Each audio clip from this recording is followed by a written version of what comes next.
우리 기도하시면서 추즈라이프 강의 시작하도록 하겠습니다. 기도하겠습니다. 하나님 감사합니다. 복된 날 주님께서 저희들을 불러주시고 주의 말씀을 대하게 하심에 감사를 드립니다. 신령과 진정으로 주의 말씀을 배우며 또한 주님 앞에 예배할 때에 주님께서 우리의 삶 가운데에 놀라운 은혜, 풍성한 은혜로 채워 주시옵소서. 날마다 주님을 향해 나아갈 때에 우리의 마음, 우리의 심령을 주님께서 붙잡아 주시사 우리가 지금 무엇을 향해 나아가고 있는지를 알게 하시고 하늘의 것을 구할 수 있는 복된 시간으로 주님께서 인도하여 주시옵소서. 하나님, 저희들 부족하고 연약하지만 저희들 모였습니다. 모여서 주의 말씀 읽고 또 저희들 연구하면서 사람의 지혜가 아니라 하나님의 살아계시는 역사하시는 말씀을 붙들고 나아갈 수 있는 복된 시간으로 주님께서 인도하여 주시옵소서. 주님께서 이 시간도 함께 해주실 줄 믿사오며 예수 그리스도의 이름으로 감사하며 간절히 기도드리옵나이다. 아멘. 우리 하나님의 말씀 보도록 하겠습니다. 먼저 마가복음 14장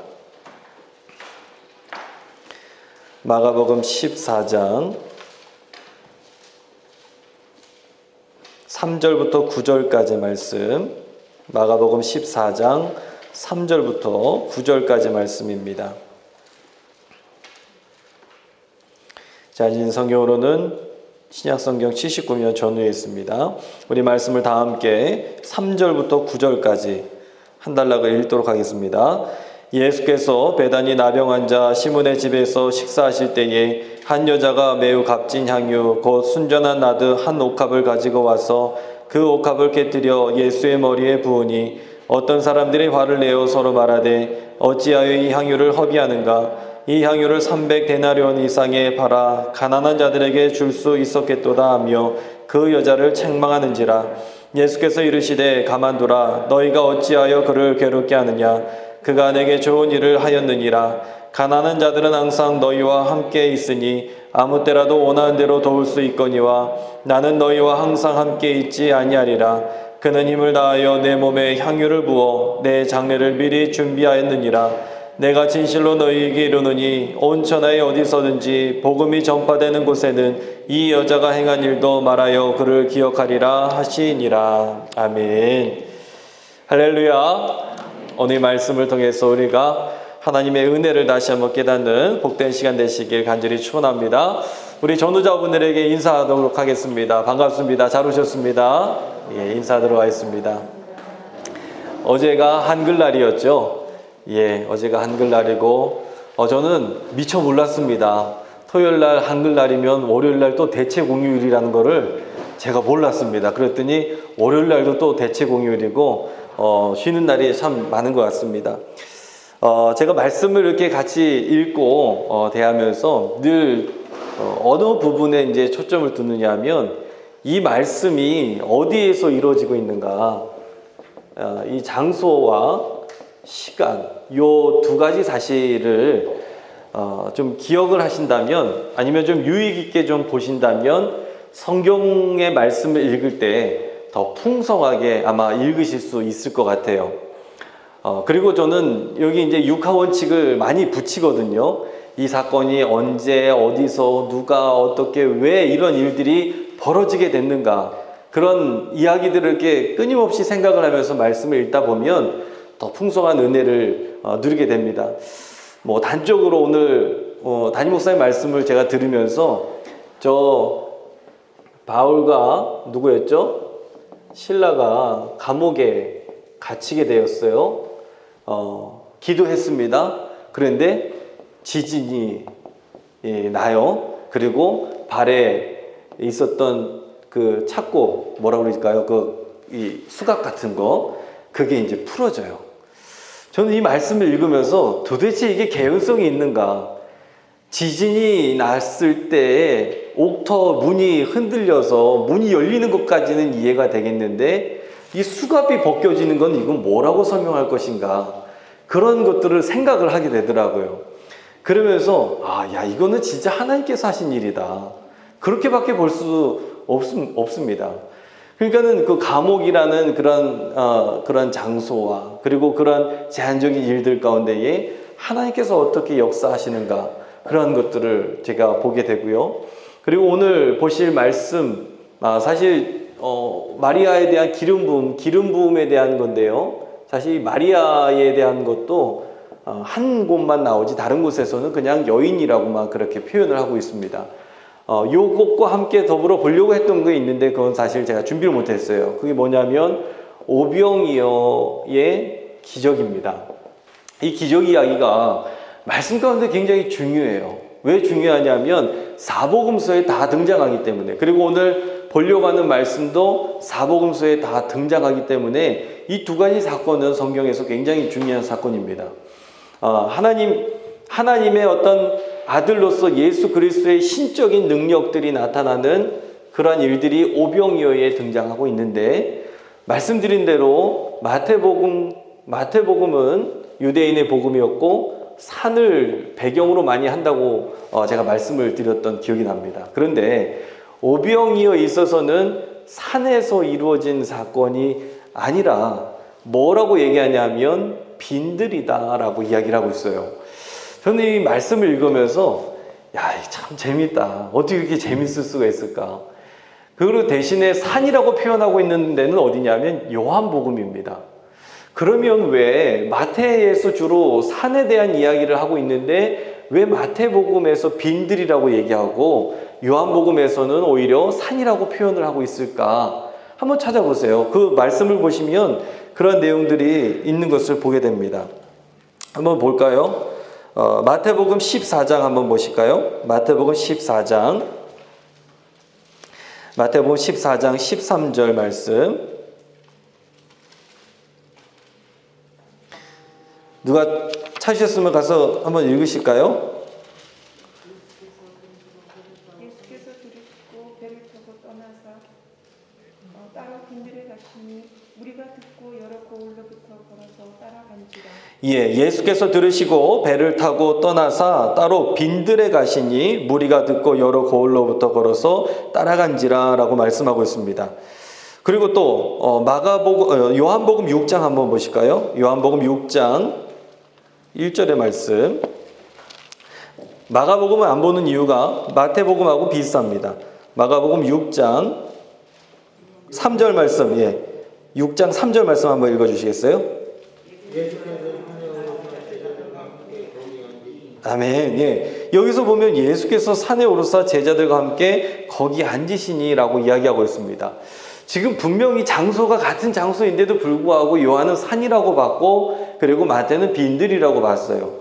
그러면 이 오병이어의 기적을 어떻게 바라보느냐에 따라서 지금 빈들과 산이라고 표현을 하고 있는데, 마태는 이 오병이어의 기적을 뭐하고 지금 대조시키느냐 하면 모세가 광야에서 뭘 했죠? 이 사람들이 이렇게 먹었던 만나와 메추라기 사건, 이 기적이 굉장히 대단한 일이었는데 이것과 견주어서 더 위대한 사건인 것을 지금 나타나는데, 그걸 어디서 나타나느냐? 빈들에서. 빈들이 뭐냐? 광야다라는 것을 이야기하고 있는 겁니다. 즉 모든 구절에서 산에 대한 것을 사용하는 것이 아니라, 마태는 항상 유대인의 복음이었고 그렇기 때문에 모세와 견주어서 이야기가 전개될 때에 그것을 연계시킬 수 있는 것들을, 장소들을 사용하고 있다는 것을 우리가 말씀들을 통해서 볼 수가 있다는 것입니다. 그러니까 말씀이 이루어지고 있는 장소와 시간, 이런 것들이 굉장히 중요한 요소들로 다가올 수 있다는 것을 우리가 말씀을 통해서 볼 수가 있습니다. 오늘은 이 순환 이야기 조금만 더 한번 하고요. 그 다음에 이제 기름 붓는 장면에 대해서, 지금 예수님의 공생의 사역 중에서 중요한 사건들만 지금 찝어서 지금 말씀을 같이 나누고 있는 겁니다. 예수님의 십자가 사건 이야기는요, 이거는 역사적인 사건이고 이것은 굉장히 중요한 것입니다. 그런데 이 예수님의 고난받는 이 장면에 있어서도 복음서마다 조금씩 차이는 있지만 대부분 또 같은 이야기들을 우리에게 전해주고 있다는 거예요. 그게 마가복음의 순환 이야기, 마가복음의 십자가 사건들에 대한 이야기를 보면요, 마가복음은 계속해서 말씀드린 대로 70년경에 55년 이후에 70년 사이에 이제 기록된 하나님의 말씀인데 여기에 지금 네로의 박해와 유대 전쟁이 계속해서 이어지고 있었기 때문에 박해 문학이다. 고난의 역사를 증거하고 있는 것이다. 순환의 복음이다 라고 말씀을 드렸습니다. 그래서 순교자들에게 위로를 주기 위한 것이 마가복음이라는 것을 우리가 알게 됩니다. 여기서 중요한 사실은 무엇이냐면 예수님 죽음의 책임이 지금 어디에 있느냐? 로마에 있는 것. 우리는 당연히 로마라고 생각을 합니다. 그 사실은 변함이 없어요. 빌라도에서 신문 당하시고 고난 받았다라는 것은 변함이 없습니다. 그런데 마가복음뿐만 아니라 마태, 누가, 요한 다 공이 어떤 이야기들을 전해주고 있느냐 하면 로마 잘못이다. 근데 더 잘못은 누구냐? 유대인들이다. 이 사실을 끊임없이 전해주고 있는 게 바로 예수님의 십자가 사건이라는 것을 보게 됩니다. 그래서 예수님의 죽음의 책임이 로마가 아닌 유대 종교 지도자들을 향해서 있었다라는 것을 우리가 보게 되고요. 그리고 유대 종교 지도를 향해서 많은 고난을 받고 장로들과 대제사장들과 율법자들에게 배척받아서 죽음당할 것이라고 예언하고 있는 말씀들을 보게 됩니다. 그리고 마가복음 14장 1절의 말씀을 보시면 대제사장들과 율법학자들이 흉계를 꾸미는 그러한 모습을 보게 되고, 그리고 로마 총독은 어쩔 수 없이 십자가 처형을 하지만 유대 종교 지도자들은 주도 면밀하게 계획적으로 예수님을 십자가에 달려 죽게 하였다라고 이야기하는 것들을 보게 됩니다. 이 내용은 마가복음에만 나오는 것이 아니라 마태복음에도 나오고 누가복음에도 나오는 것을 보게 됩니다. 즉 계속해서 보시면은 유대인들이 잘못됐다라고 이야기합니다. 마태복음 27장 12절 말씀 한번 보도록 하겠습니다. 마태복음 27장 12절 말씀, 우리 말씀 다 함께 읽도록 하겠습니다. 대제사장들과 장로들에게 고발을 당하되 아무 대답도 아니하시는지라. 아멘. 여기에 지금 마태는요, 대제사장들 플러스 장로들을 지금 첨가하면서 종교 지도자들을 확대하고 있는 내용들을 우리에게 전해주고 있습니다. 그래서 지금 유대 종교 지도자들을 고발하고 로마 당국의 죄는 그렇게 많지 않다라는 것들을 전해주고 있는 것이죠. 누가복음에도 보면 누가복음 23장 한번 보실까요? 누가복음 23장 47절 말씀. 누가복음 23장 47절 말씀 한번 읽어보도록 하겠습니다. 백부장이 그 된 일을 보고 하나님께 영광을 돌려 이르되 이 사람은 정녕 의인이었도다 하고. 아멘.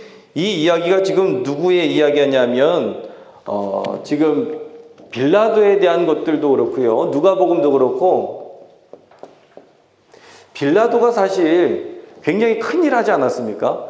우리가 사도신경의 신앙 고백을 통해서도 우리가 들을 수 있는 것은 빌라도에 의해서 신문을 당하고 예수님께서 죽임당하셨다라는 이야기들을 우리가 듣게 되는데, 사복음서에 있어서 이 빌라도는 사실 그렇게 큰 죄가 없었다라고 이야기하고, 오히려 누가 더 큰 죄인이었느냐 하면 유대인들이 더 큰 죄인이었다라고 이야기들을 전해주고 있는 것을 보게 됩니다. 왜 그렇다면 이런 이야기들을 전하고 있는 것일까? 빌라도도 물론 잘못했습니다.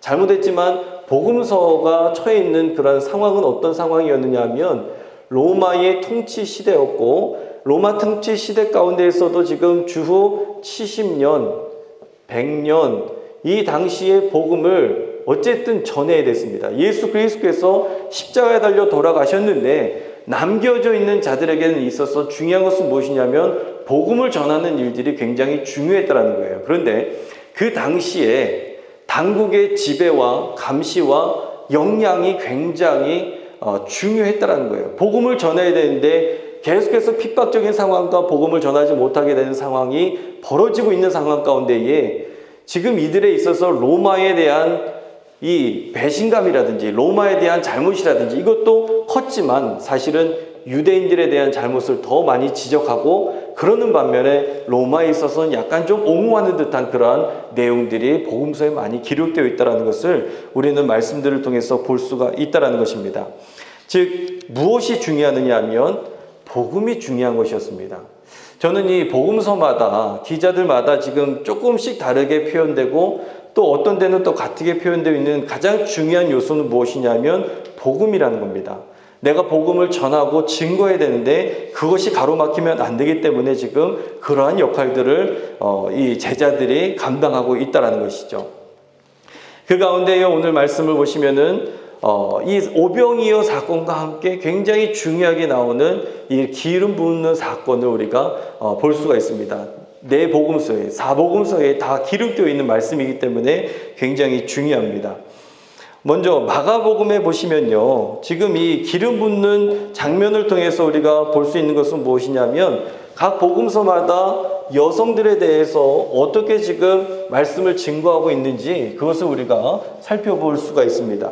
마가복음의 말씀을 보시면은 먼저요, 제가 지난번에도 한번 말씀을 드렸던 것 같습니다. 부활에 대한 소식을 지금 예수님의 제자가 아니라 여인들에 의해서 주도적으로 전해지고 있다라는 그 사실을 제가 말씀을 드렸던 기억이 납니다.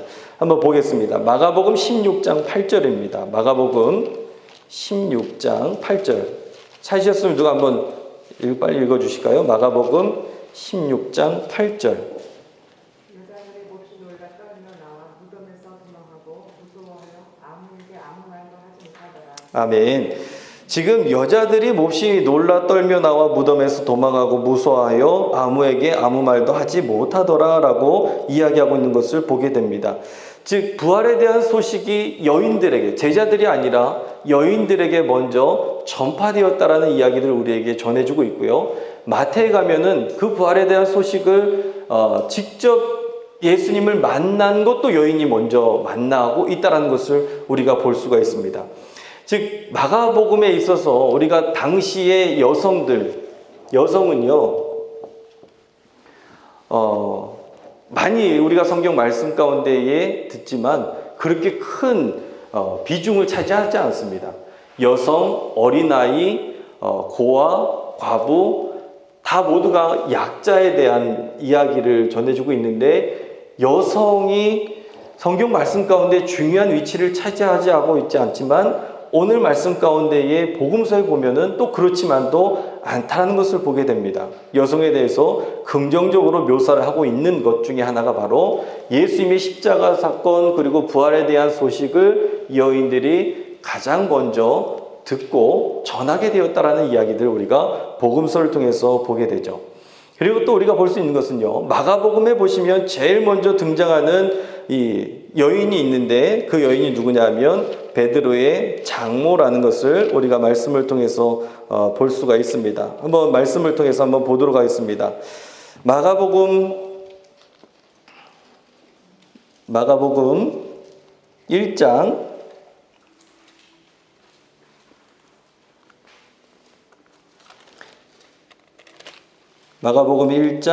20 몇 절인가요? 22절인가요? 22절, 21절 한번 읽도록 하겠습니다. 21절부터 마가복음 1장 21절 한번 읽어보도록 하겠습니다. 그들이 가버나움에 들어가니라. 예수께서 곧 안식일에 회당에 들어가 가르치심에. 아멘. 이 말씀이 나오고 29절에 보니까 있네요. 29절에 회당에서 나와 곧 야고보와 요한과 함께 시몬과 안드레의 집에 들어가시니 시몬의 장모가 열병으로 누워 있는지라 라고 말씀하고 있습니다. 지금 더러운 귀신 들린 사람을 고치는 첫 번째 기적 이야기가 나오게 됩니다. 귀신 들린 사람. 이 사람은 누굴까요? 남자입니다. 그리고 그 다음에 두 번째 기적 이야기가 나오게 되는데 그게 누구냐 하면 베드로의 장모였습니다. 이 사람은 누구입니까? 여인이었습니다. 그리고 그 다음에 나오는 기적이 어떤 기적일까요? 나병 환자를 깨끗하게 하는 기적에 대한 이야기입니다. 거라사 귀신 들린 사람, 이 사람은 누구입니까? 이 사람은 또한 남자입니다. 그리고 혈루증 앓던 여인에 대한 이야기가 나오는데 이 사람은 누구냐면 여자입니다. 지금 마가복음에 있어서 지금 남자를 고치는 이야기가 나오고요. 귀신 내쫓는 장면이 나오고 그리고 그 다음이 여성을 고치는 이야기가 나오고, 그 다음이 남자 고치는 이야기 나오고, 그 다음이 여성을 고치는 이야기가 나옵니다. 무엇을 말씀드리냐면 지금 남자와 여자에 대한 것을 동일하게 바라보고 있는 것이 바로 마가복음에 대한 이야기다라는 것을 우리에게 전해주고 있는 것이죠. 그렇게 지금 여인들에 대한 믿음이라든지, 반면에 제자들은 꾸짖습니다. 꾸짖고 악하고 사탄아 이렇게 얘기하는데, 여성들에 대한 이야기를 이야기할 때에는 지금 좀 다른 입장으로 이야기를 하고 있는 것이죠. 마가복음 13장에 보시면 과부의 헌금과 그리고 또 향유를 부은 여인, 무덤을 찾은 여인, 중요한 이야기에 항상 누가 등장하느냐 하면 여인들이 등장하고 있는 것들을 보게 됩니다. 지금 이게 굉장히 중요한 이야기예요. 지금 베드로와 또 야고보와 요한이 3인방이었지 않습니까? 항상 같이 다니고 공생의 가운데에 같이 다녔는데, 지금 공생애가 끝나고 예수님의 십자가 장면 들어갈 때에 누가 나오느냐 하면 여성 3인방이 항상 등장하고 있다는 것을 우리는 눈여겨볼 필요가 있더라는 것입니다. 그게 막달라 마리아, 야고보 어머니의 마리아, 살로메. 이 살로메가 예수님의 순환 이야기에 있어서 가장 중요한 부분에 가장 중요하게 등장하고 있다는 것은 이게 과연 우연일까라는 것입니다. 마가복음 15장 40절에 보시면 십자가 처형이 나오게 되고요. 그리고 마가복음 15장 47절에 아리마대 요셉에 의해서 새 무덤에 매장되는 장면이 나오고, 마가복음 16장 1절에 빈 무덤 그 장면이 나오게 되는데, 이 장면마다 누가 나오느냐? 바로 이 여성들이 등장하고 있다는 거예요. 그러니까 많은 사람들이 여성은 무시해도 좋다, 여성은 아무런 존재가 아니다라고 그렇게 말씀을 읽었지만, 사실 복음서 저자들은 그렇지 않았다는 것입니다. 항상 중요한 대목마다 여인들이 등장하고 있고, 한국 교회를 보더라도 지금 여기 앉아 계신 분들만 보더라도 남자들보다는 여성들이 더 많다는 것을 아주 눈여겨볼 필요가 있다는 겁니다. 이거는 괜히 그런 게 아니에요. 저는 부활의 소식에 있어서 여성들이 가장 먼저 봤다, 이것은 하나님의 계획하십니다 라고 볼 수밖에 없습니다. 왜냐하면 여성 비하 발언은 아니에요. 여성들이 그래도 나가서 복음을 증거하는 일에 앞장설 수 있었기 때문에. 남자들은 왜 그렇게 얘기를 못하는지, 쭈뼛쭈뼛대고 복음 전하는 때에도 남자들은 나가서 막 담대하게 전하지 못하는데, 여성들은 담대하게 전하고 내가 만난 예수님을 증거하는 일들이 참 많이 나오는 것을 보게 됩니다. 어떤 분들은 여성이 입이 싸서 그렇다 이런 얘기를 하시는데, 그렇진 않고 이 말씀에 대한 말을, 이 공감 능력이 여성들이 굉장히 뛰어나십니다. 그리고 공감하고 내가 만난 예수님을 그대로 증거하는 일이 있어서 여성들이 뛰어나게 그 일들을 증거하는 것을 보게 됩니다. 오늘 말씀을 보시면요, 지금 사복음서에 나오는 이제 향유 바른 여인에 대한 이야기를 같이 보게 될 텐데요. 마가복음 14장, 아까 말씀 처음에 읽었던 그 내용들입니다. 마가복음 14장 3절부터 9절에 대한 내용을 좀 한번 좀 자세히 보려고 합니다. 다른 복음서를 보시면요, 이 복음서에는 여인들이 무덤 찾은 이유에 대해서 마태복음도 그렇고 요한복음도 그렇고 무덤을 보기 위해서 왔다라고 이야기하는데, 마가복음에서는 무덤을 방문한 목적이 기름을 바르기 위해서다라고 이야기를 하고 있습니다. 지금 예수님의 죽으심과 그리고 지금 이 기름 붓는 사건이 굉장히 중요하게 연결되고 있어요. 그래서 지금 이거를 계속해서 비교해서 보는 겁니다. 기름을 바르려고 갔는데 예수님께서는 부활하셨기 때문에 바르지 못했다라고 이야기를 하고 있어요. 베다니에서 예수의 몸에 기름 부은 사건은요, 이미 예수님의 몸에 기름을 발랐다는 이야기부터, 즉 오늘 말씀부터 이야기가 이렇게 시작이 되고 있는 겁니다. 그래서 뭘 지금 전하고 있느냐 하면, 남자들이 하지 못하는 일을 지금 여인들은 예수님의 몸에 기름을 발랐다라는 것을 우리에게 전해주고 있는 것이죠. 더불어서 지금 마가복음에 있어서 처형하고 매장할 때에 등장하는 여인들이 나오게 되는데, 막달라 마리아, 또 작은 야고보의 어머니, 야고보와 요셉의 어머니 마리아, 살로메가 등장합니다. 남자들은 전부 달아났어요. 그런데 여성들은 예수님 곁을 지켰다는 것입니다. 그리고 세 여인들만이 예수가 부활했다라는 메시지를 직접 듣게 되었다는 것이죠. 이게 지금 향유 바른 여인 사건에 있어서 굉장히 중요하게 예수님의 십자가 사건하고 이 기름 붓는 사건하고 연결되고 있다는 것을 우리가 보고 있습니다. 그렇다면 마태복음에 있어서는 어떻게 등장하는가? 마태복음이 전하는 여인들의 모습은 어떤가? 마태복음을 보시면요, 무덤을 찾은 여인이 지금 3명에서, 마가복음에서는 3명이었는데 마태복음에서는 2명으로 나오게 됩니다. 살로메가 없어요. 그리고 무덤을 찾은 이유도 무덤을 보기 위해서다라고 그렇게 소개만 되고 있습니다. 마가복음 15장 6절에 여인들에게 부활 소식을 전한 사람이 청년 내지는 젊은 사람으로 그렇게 표현이 되고 있는데 마태복음에 있어서는 천사다라고 이야기하고 있습니다. 천사. 그러니까 말씀에 보면은 우리가 지금 아는 말씀이 사실은 굉장히 짬뽕되어 있는 것들이 많이 있어요. 제가 첫 시간에 말씀을 드렸지만 예수님께서 말구유에 태어나시고 동방박사를 바라보고 별을 따라가고 이 내용들이 마태복음과 누가복음이 이렇게 한데 뒤섞여 있는 내용들이거든요. 왜냐하면 누가복음에는 동방박사가 나오지 않고 목자들이 나오는 것이고, 그리고 누가복음에는 예수님께서 말구유에 태어나시는데 마태복음에서는 말구유가 아닌 다른 거 이제 집이라고 이렇게 소개되어 있는 내용들이 있습니다. 집이 없어서라고 이야기를 되고 있죠. 그러니까 이 내용들을 보시면은 우리가 굉장히 많이 이렇게 뒤섞여 있는 것들을 보게 되는데 오늘 말씀도 마찬가지인 거예요.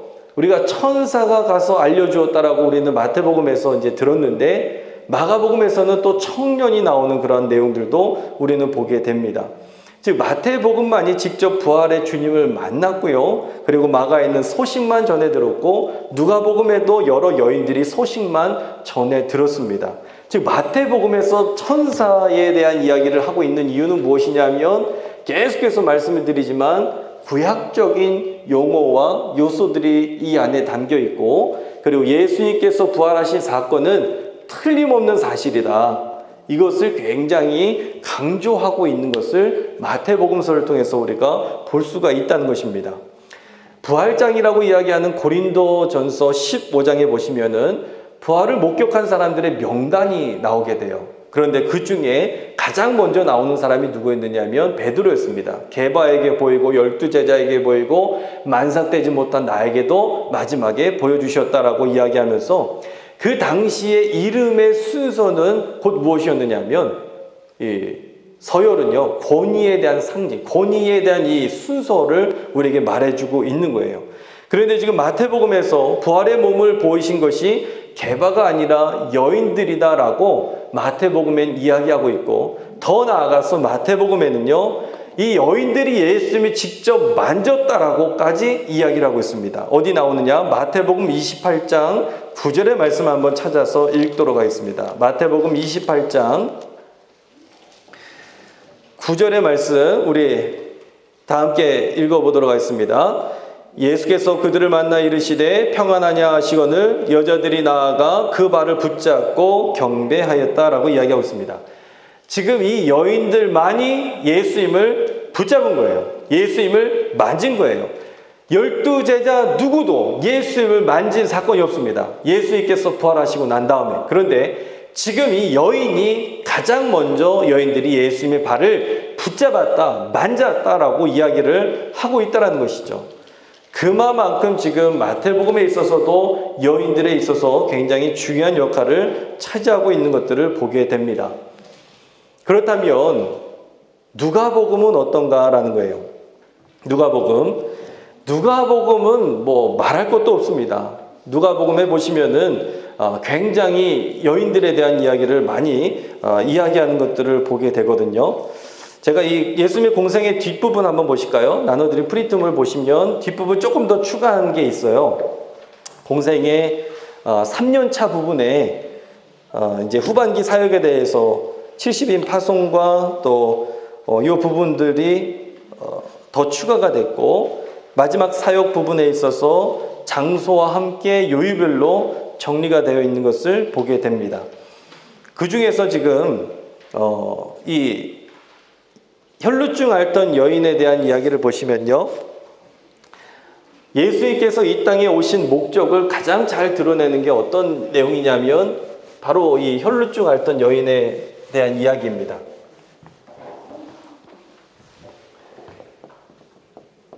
혈루증 앓던 여인. 이 이야기에 있어서 저는 가장 눈여겨보는 것은 무엇이냐면 따라. 이 내용이 왜 중요하느냐 하면요, 혈루증 앓던 여인은요, 예수님께서 이 땅에 오신 목적을 드러내는 거예요. 예수님께서는요, 부정하지 않으신데 부정한 인간의 몸을 입고 이 땅에 오셨습니다. 그리고 십자가에 달려 죽으셨고 부활하시고 그 이름을 믿는 자들마다 구원을 얻게 하셨다라는 거예요. 이 사건이 바로 혈루증 앓던 여인에 대한 이야기하고 똑같다라는 겁니다. 왜 그러냐면 정결법이라든지 레위기법을 보시면요, 이 부정한 사람을 만지면 그 사람도 부정하게 됩니다. 그죠? 이 혈루증 앓던 여인을 만져서는 안 돼요. 그런데 지금 혈루증 앓던 여인이 만지죠. 예수님을 만졌습니다. 그런데 어디를 만졌느냐? 옷자락을 붙잡고 옷자락을 만졌다라고 이야기하지만 정확하게 학자들이 이야기하는 게 바로 옷단술을 만졌다. 이게 찌찌뜨라고 이야기하는데요, 이 옷단술을 만졌다라는 거예요. 그런데 옷단술을 만지면 전부 다 그 당시에 죽임을 당하거나 아니면 굉장히 이거는 해서는 안 되는 일이에요. 그런데 유일하게 만질 수 있는 사람이 있는데 그게 누구냐면 바로 아들과 딸들.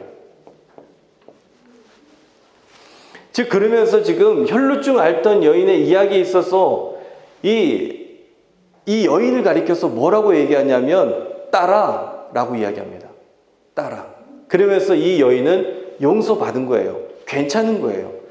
부정한 사람을 만지고 예수님도 부정해야 되는데 그것을 오히려 고쳐주시고 그리고 나서 자녀 삼아주시는 사건이 바로 이 혈루증 앓던 여인의 이야기라는 것을 우리가 보게 됩니다.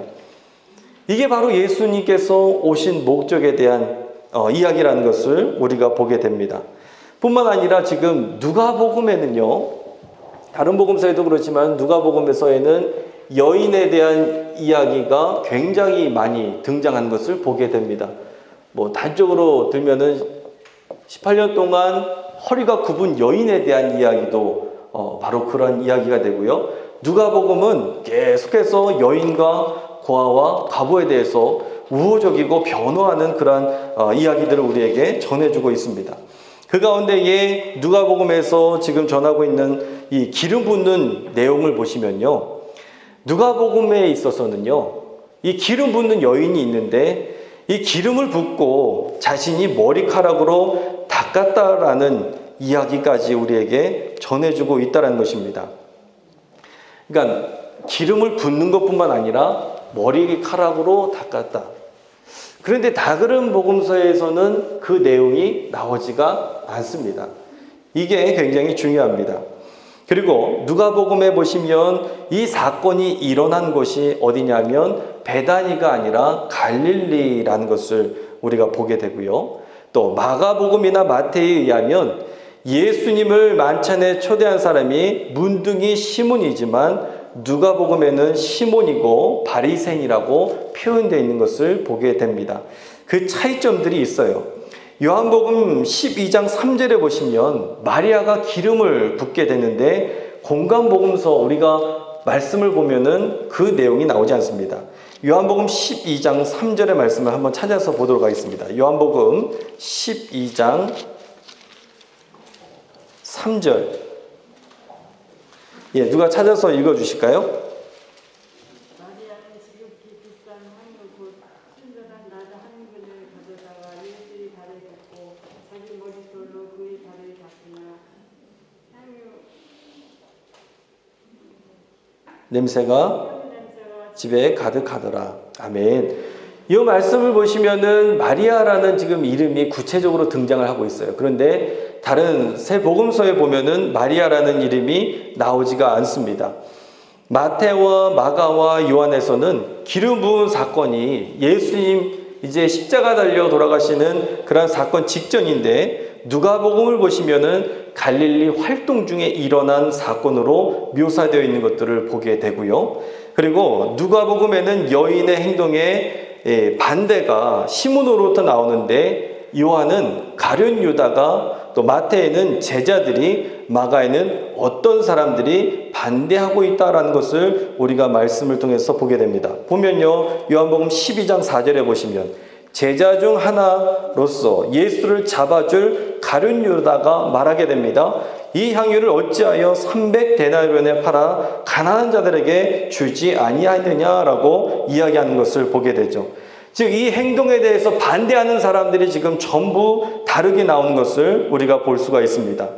그래서 여인의 행동에 반대하는 사람이 시몬으로부터 나오게 되는데, 누가복음에는 요한은 지금 가룟 유다가 이야기하고 있고, 마태복음에는 제자들이 이야기하고 있고요, 마가복음에는 어떤 사람들이라고 이야기하면서 반대를 하고 있는 것들을 보게 됩니다.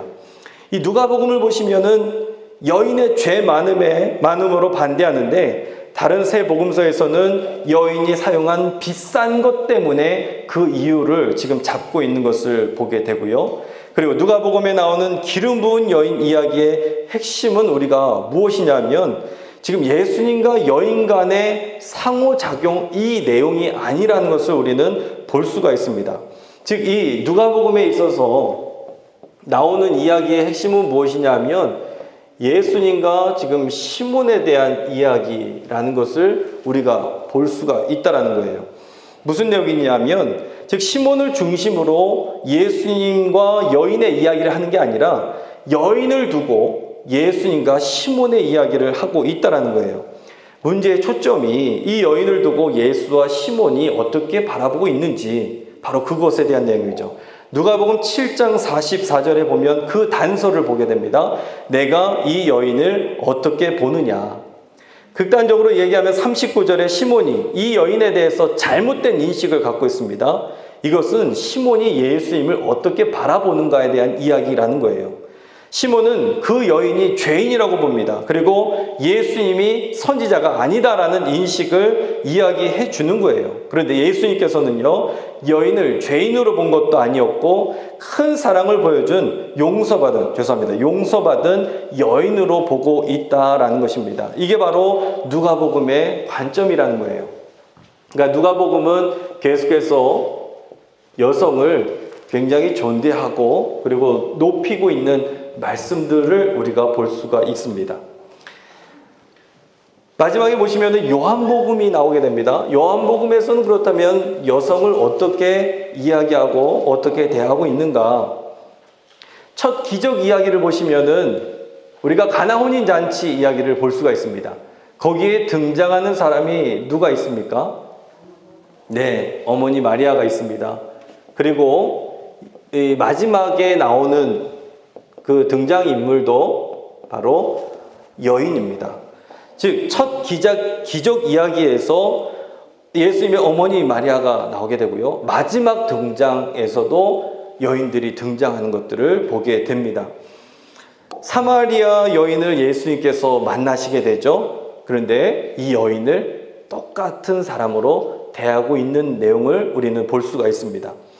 요한복음 2장을 보시면 유대인들은 예수님에 대해서 회의적인 모습으로 나오게 되고요, 요한복음 3장의 니고데모의 모습을 보면 표적 때문에 믿는 사람으로 표현이 되고 있습니다. 그런데 이방 여인이었던 이 사마리아 여인, 요한복음 4장에 있어서는 이 여인이 예수님을 어떻게 고백하느냐 하면 처음에는 유대인으로 압니다. 그런데 유대인으로 알았다가 야곱보다 더 위대한 인물로 보게 되고, 나중에는 어떻게 고백이 바뀌게 되느냐 하면 메시아로 고백을 바로 요한복음 4장에 전부 다 담아내고 있는 것들을 보게 됩니다.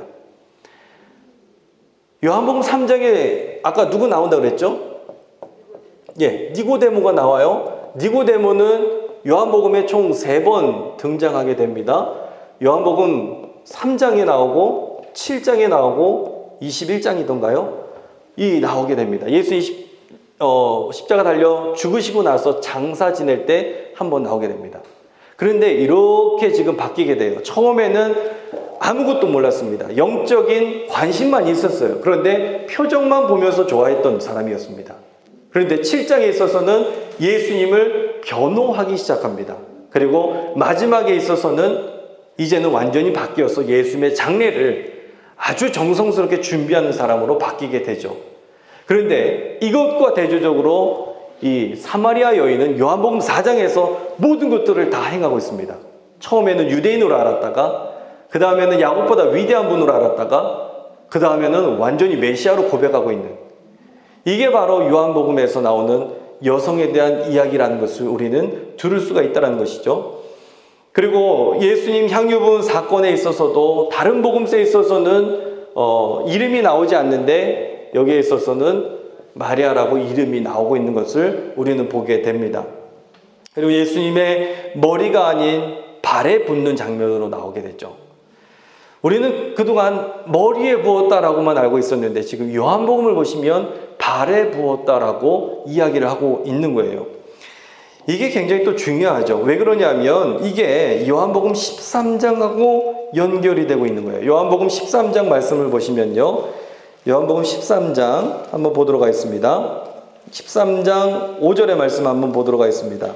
4절, 5절, 6절까지 한번 읽어보도록 하겠습니다. 우리 다 함께 읽도록 하겠습니다. 저녁 잡수시던 자리에서 일어나 겉옷을 벗고 수건을 가져다가 허리에 두르시고 이에 대야 물을 떠서 제자들의 발을 씻으시고 그 두르신 수건으로 닦기를 시작하여 시몬 베드로에게 이르시니 베드로가 이르되 주여 주께서 내 발을 씻으나이까. 아멘. 이 장면이 굉장히 중요합니다. 지금 그 앞전에 요한복음 12장에 있어서는 머리가 아닌 발에 부었습니다. 그런데 다른 복음서에는 머리에 부었어요. 그런데 왜 발에 부었을까? 13장에 넘겨서 보니까 예수님이 지금 발을 씻으시는 장면들을 우리가 보게 되는 것이죠. 이게 서로가 연결이 되고 있는 거예요. 붓고 나서 머리로 씻기는 장면, 그리고 또한 예수님께서 제자들의 발을 씻기고 수건으로 닦는 것, 이게 지금 서로 연결이 되어 있다는 겁니다. 그렇기 때문에 요한복음에는 발에 대해서 지금 나오고요. 세족식에 대한 이야기도 요한복음에만 나오는 것을 우리는 볼 수가 있습니다. 바로 이게 요한복음이 지금 다른 복음서하고 전해주고 있는 차이점이라는 것을 볼 수가 있습니다. 요한복음서에서는요, 다른 복음서와 달리 세 여인들이 무덤을 방문한 일도 없습니다. 요한복음에는 오직 막달라 마리아 한 사람만 등장하고 있고요. 요한복음 20장 17절의 말씀을 보시면 요한복음에는 오직 막달라 마리아만이 직접 예수님을 만난 것으로 나오게 됩니다. 이런 이유 때문에 서방교회에서는 막달라 마리아가 성모 마리아에 유일하게 그녀의 발 앞에서 신조를 고백하도록 하는 그러한 영광도 얻게 되었다는 것이죠. 요한복음이 전하고 있는 바는요, 바로 이 마리아는 사도들의 사도다라는 것들을 이야기를 해주고 있다는 것입니다. 즉 성경 속에서 여성이라고 무시당하거나 여성이라고 해서 좀 덜 중요한 그러한 위치로만 나오는 게 아니라는 거예요. 복음에 있어서는 차별이 없다는 것입니다. 저는 성경 인물들 가운데에 많은 인물들이 나오게 되는데 특별히 여성, 그 중에 여성의 입장에 있어서 어떤 부분을 좀 눈여겨보느냐 하면 하갈이라는 인물을 좀 눈여겨봅니다. 사실 이 사람은 종이었어요. 별로 그렇게 중요한 인물도 아닙니다. 그런데 구약에 있어서 하나님을 만난 여인이 없습니다. 거의 없는데 거의 유일하게 하갈이 하나님을 직접 대면하는 그런 말씀들을 우리가 보게 됩니다.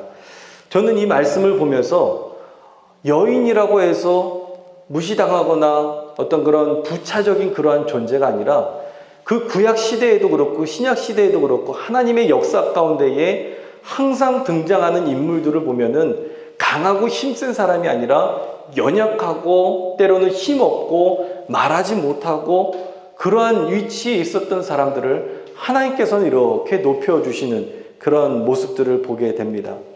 고린도전서에도 그런 말씀들이 있는 것들을 우리는 보게 되죠. 우리 주님께서는 강한 자를 낮추게 하시고 낮은 사람들을 높여주시고, 그러면서 우리에게 전해주고 있는 것은 무엇이냐면 하나님의 살아계심을 우리에게 전해주고 있다는 것이죠. 사사기 7장에도 말씀을 보시면 어떤 내용이 나오느냐 하면 기드온에 대한 내용이 나오게 됩니다. 기드온과 300의 용사들이 나오게 돼요.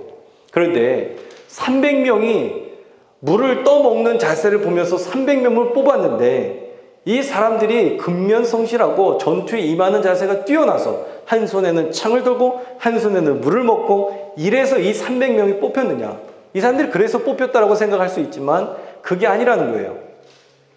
왜냐하면 사사기 7장 2절의 말씀 보면 뭐라고 얘기하냐면 너희들의 숫자가 너무 많아서 너희들이 했다고 이야기할까 봐 라는 이야기가 나오게 됩니다. 그래서 하나님께서는 숫자 적은 편을 무조건 300명을 뽑았습니다. 3만 명에서 300명을 뽑기까지 하나님께서 하신 일은 무엇이냐면 너희들이 했다가 아니라 내가 했다라는 것을 드러내기 위함이라는 겁니다. 그렇기 때문에 지금 성경 곳곳마다 여인들이 등장하고 여인들이 중요하게 사용되는 이유는 무엇이냐면 하나님이 하셨음을 드러내기 위함이라는 것이죠. 우리 한국교회에서 여인들이 가장 많이 등장하고 여성들이 교회에 나오는 이유는 무엇이냐면 하나님이 하셨음을 증거하기 위함이라는 것을 우리는 말씀들을 통해서 볼 수가 있다는 것입니다.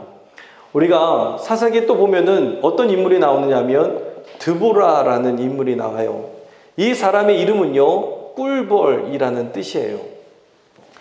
그러니까 뭐 얼마나 연약합니까? 지금 전쟁하는데 뭐 저쪽에는 뭐 번개니 강한 비신이 뭐 이런 이름들이 나오게 되는데, 이스라엘의 사사라고 했던 여인이 나와서 전쟁을 하겠다고 하는데 뭐냐면 꿀벌이에요. 그러니 적군들이 봤을 땐 얼마나 웃습니까? 그런데 이 여인이 전쟁을 지휘할 때에 어떻게 하느냐 하면 이스라엘은요 무조건 산입니다. 전쟁은 산에서예요. 산에서 내려오면 안 됩니다. 그런데 드보라는요 산에서 내려와요. 그리고 나서 산에서 내려오니까는 그 적진이 야빈 왕이었던가요? 올컨이 잘 됐다 하면서 이 사람들을 다 데리고 나서 이거 전쟁의 전자도 모르는 여성이 나와갖고 지금 전쟁을 하는데 다 내려왔어요. 그 전까지 전쟁은 산에서 있는데 다 내려왔어요. 올컨이하고 갔는데 마침 이때 비가 옵니다. 참 하나님의 일들은 굉장히 놀랍죠. 왜냐하면 이때는 우기가 아니라 건기였거든요. 건기였는데 하나님께서는 비를 내리십니다. 그리고 나서 지금 이 철병거 900대가 있었거든요. 이 900대가 움직이지도 못하게 하는 놀라운 일들을 벌이시는 거예요. 그리고 나서 이 사람들이 이거 안 되겠다. 이거 뭔가 이상하다. 왜냐하면 다 빠졌거든요. 이제 내려서 도망가려고 뛰는데 뛰지도 못해요. 왜냐하면 갑옷을 입고 있었기 때문에 너무나 무거웠거든요. 그러니까 거기서 사사기에서 표현이 뭐라고 얘기하냐면 걸어서 도망한지라라고 이야기합니다. 도망가려면 뛰어서 가야 되는데 걸어서 도망을 했다라고 이야기하는 이유가 바로 이것이죠. 우기도 아닌 건기 때 비가 내리고 이들이 철병국 900대가 다 빠져서 결국은 손쉽게 이길 수 있는 이유가 되었다는 것입니다. 하나님은 숫자로 일하지 아니하시고 하나님은 파워로 일하지 아니하신다는 겁니다. 누구로 일하시냐? 하나님께서 일하시는 겁니다. 하나님께서 일을 하시고 나는 거기에 그 자리에 있는 거예요. 내가 하는 일은 아주 극히 제한적인 겁니다.